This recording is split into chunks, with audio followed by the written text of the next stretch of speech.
물러서지 않겠습니다. 검찰 독재에 대한 전 국민적 저항운동에 함께하겠습니다. 파리에서 귀국한 지 8개월이 다 되어서 검찰이 저를 소환했습니다. 이 사건에 대한 저의 입장은 4월 22일 파리 기자회견부터 지금까지 일관됩니다. 주위 사람들 괴롭히지 말고 저부터 수사할 것을 수차례 촉구하여 왔습니다.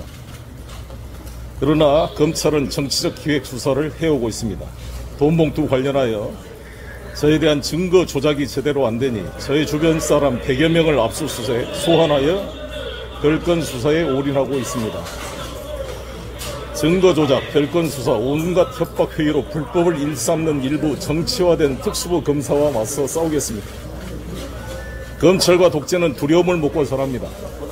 쫄지 맙시다. 헌법이 부여한 방어권과 저항권으로 헌법을 회복하기 위해 당당하게 맞서 싸워나갑시다. 사법의 주도권을 검사에게 넘겨서는 안 됩니다. 검사의 일방적인 피의자 신문조서로 사법 판단을 좌우하는 시대를 끝내야 합니다. 판사 앞에서 변호사의 탄핵을 거쳐 검증된 증거로 유무죄가 판단되어야 합니다. 개정된 형사소송법 제312조 1항에 따라 검사의 피의자 신문조서는 피고인이 법원에서 그 내용을 부인하면 증거 능력이 없습니다. 윤석열 정권과 일부 특수부 검사들의 행태는 더 이상 공익의 대표자로 볼 수가 없게 되었습니다. 검사의 객관 의무를 포기했습니다. 따라서 검사 앞에 가서 아무리 억울한 점을 해명해 보아도 그 실효성이 없습니다.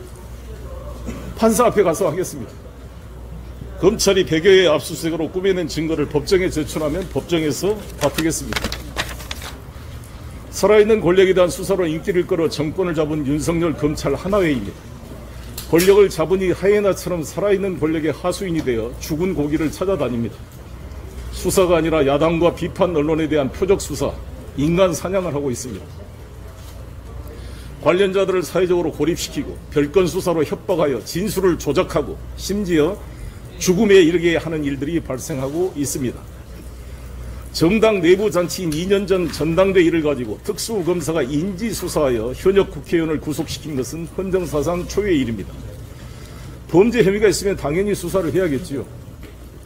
윤석열 대통령 후보 시절 말한 대로 저절로 드러난 증거로 수사하는 것이 아니라 한 사람을 찍어놓고 주변 사람을 1년 12달 계속 뒤지는 수사는 정치 보복 수사입니다. 별건 수사는 형사소송법 제198조 제4항에 금지되어 있습니다. 헌법상 비례 원칙을 위반해서는 안 됩니다. 양면적 구속력, 즉 법을 집행하는 세력에게도 법이 적용되지 않는다면 이것은 공권력이 아니라 사적인 조직 폭력인 것입니다. 윤석열 정권이 입만 열면 강조하던 공정과 상식이 완전히 무너졌습니다. 대통령 부인과 장모와 처남, 법무부 장관과 처남, 이정석 검사와 처남 등의 범죄 혐의에 대해서는 수사를 안 하는 정도가 아니라 검찰이 갑자기 대통령 가족으로 포함 변호사로 탈바꿈되어 증거를 인멸하고 경찰의 압수수색영장을 기각하고 은폐하고 축소하고 있는 것입니다. 일부 특수부 검찰이 고려 무신정권 산업이처럼 대통령 일가의 비리를 방어하는 경호부대 노릇을 자처하고 있는 것입니다. 국가는 폭력의 독점체입니다. 아무리 억울한 일을 당해도 우리 국민 서민들은 스스로 그걸 가해자에 대해서 보복 응징할 수가 없습니다. 오로지 경찰, 검찰에 고소, 고발하여 국가가 나 대신 그 가해자를 수사 처벌해 주기를 바라는 수밖에 없는 것입니다. 그런데 전하 야당 인사나 국민들이 집권 세력을 고소, 고발하면 고발인을 조사조차 하지 않고 있습니다. 심지어 사건 대담도 하지 않습니다. 가세연 등 수많은 극우단체의 사회적 테러에 가까운 허위사실 유포에 대해서도 저도 고소, 고발을 해놨지만 수사가 제대로 안 되고 있습니다. 그러나 대통령과 법무장관 등 권력자들에 대한 명예훼손 등에 대해서는 바로 언론기관, 기자 등에 대해서 압수수색이 진행되고 있습니다. 이것은 공권력이 아니라 사적인 폭력, 청부 용역폭력과 다를 바 없는 것입니다.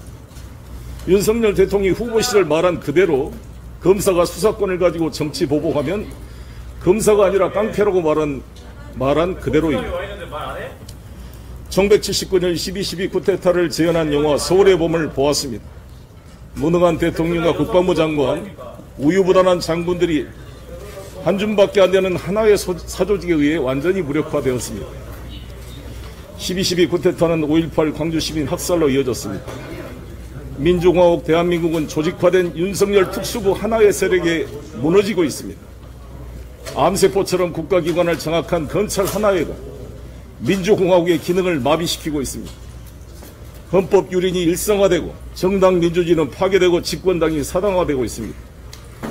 평화의 한반도가 화약고가 되어가고 있습니다. 안보무능 정권 하에서 휴전선에서 사소한 우발 사태도 걷잡을 수 없는 대규모 무력 충돌로 비화될 위험이 커지고 있습니다. 독립군의 역사는 부정되고 친일 반민족 세력이 부활하고 있습니다. 경제는 끝없이 무너지고 부산 엑스포 119대 29 외교 참사는 이미 전 세계가 윤석열 정권의 무능을 알고 있다는 증거입니다.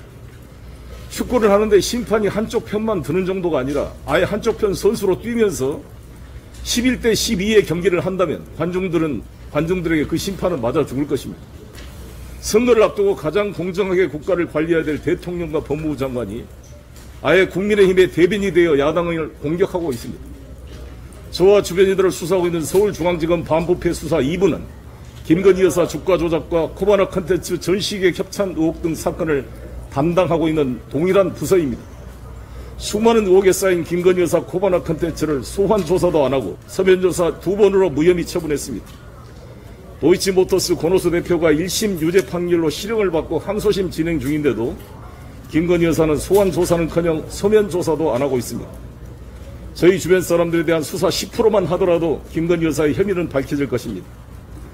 수년 동안 논란이 된 박근혜 특검, 한동훈 김영철 검사는 장시호와 태블릿 PC 조작과 관련된 유착 공모 의혹에 대해서도 분명한 입장을 밝혀야 할 것입니다. 김건희 여사의 명백한 명품 수수 혐의에 대한 즉각 수사를 해야 합니다. 6천억에 달하는 국민 혈세를 투입하여 29표를 얻은 외교적 참사, 세금 낭비에 대한 철저한 조사가 필요합니다. 53억 홍보 관련 예산에 코바나 컨텐츠 출신 인사가 개입한 의혹을 밝혀야 합니다.